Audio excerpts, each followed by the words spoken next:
in Phoenix, where he had a chance to speak with the Suns' Kevin Johnson. Despite having not played in the NBA since the 1998 playoffs, Johnson signed a contract on Thursday for the remainder of the season after Phoenix lost point guard Jason Kidd to a fractured ankle. Kidd on the drive. Kidd trying to get loose. The ball goes out of bounds. Went off Kidd, and he comes up limping. I was watching the game, and during the third quarter, the announcer, Al McCoy, came on the air and said, Jason's down in the locker room. We still haven't got a report back. Then he came back and said, we'll hear something tomorrow morning. It's a bad or severe ankle injury is what they thought. And thought didn't even cross my mind. As the game was still going on and we were determining, what our best move would be in order to at least have some information for Scott to look at after the game, I said, let's give him a call.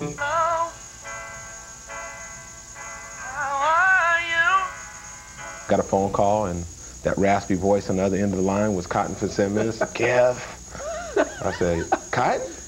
I said, how you doing? Not very good, Kev. And I said, Coach, what's wrong? I instantly thought something was wrong with his health or his family or something. It was kind of one of those eerie sounds on his voice. And he said that we had lost our point guard, Jason Kidd, and I'm calling because I need a favor. Would you consider playing 16 games and in the playoffs?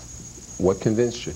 I kind of compared this to getting a call to serve your country. It's a duty and an honor and responsibility when you get that certain call to go serve your country. I mean, you have to accept that.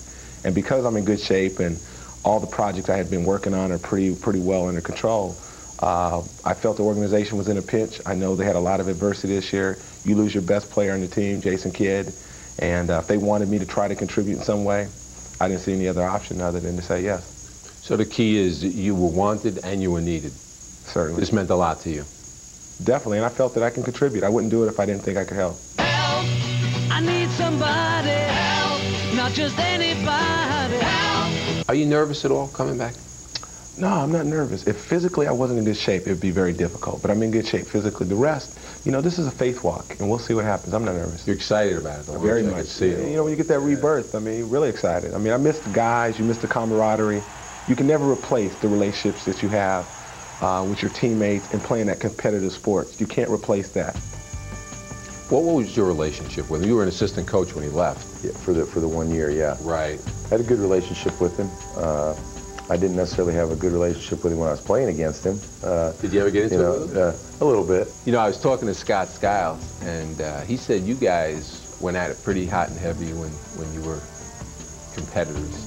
You remember anything from that rivalry? Well, truth be told, Scott probably felt that way. I had a pretty easy job when we were playing against Scott Skiles. That's what I just go around. Slap him around a little. He was working hard probably to keep up and hold on. So I didn't really remember the battles, to be honest. Well, that should get you a lot of playing time. I can't get any less than I was getting before, which is 0 the last 2 years. So I'm not going to complain.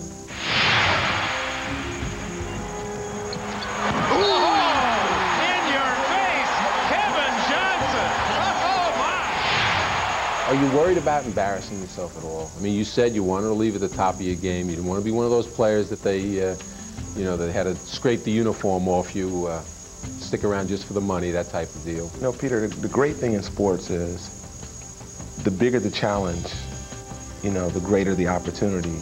And there's not too many times that we get challenges that we really don't know whether or not we can conquer that. But that's what being a competitive athlete is all about. And I promised the organization I would give it my all. I'd commit for the next 2 months or so, whatever it took. I'd spill my guts, and wherever that ended up, that's all you have, and that's all I have.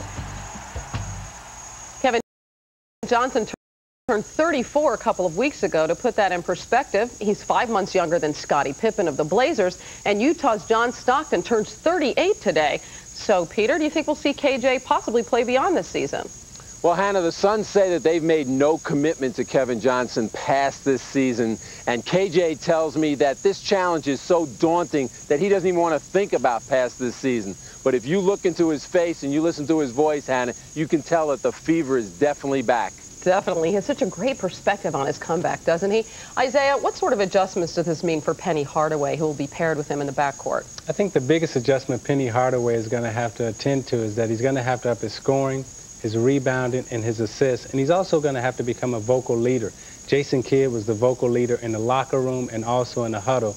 And that's not Penny's personality. It's not his personality to vocalize and to verbalize a lot in words. So it's really going to be tough for him to really take that leadership role and that responsibility. Well, for now, Randy, Livingston becomes the starting point guard. We could see KJ in action as soon as tonight against the Golden State Warriors. And Peter, thanks for all your hard work there in the desert. Well, you know, Hannah, somebody has to rough it. Oh, we feel so sorry for you, Peter.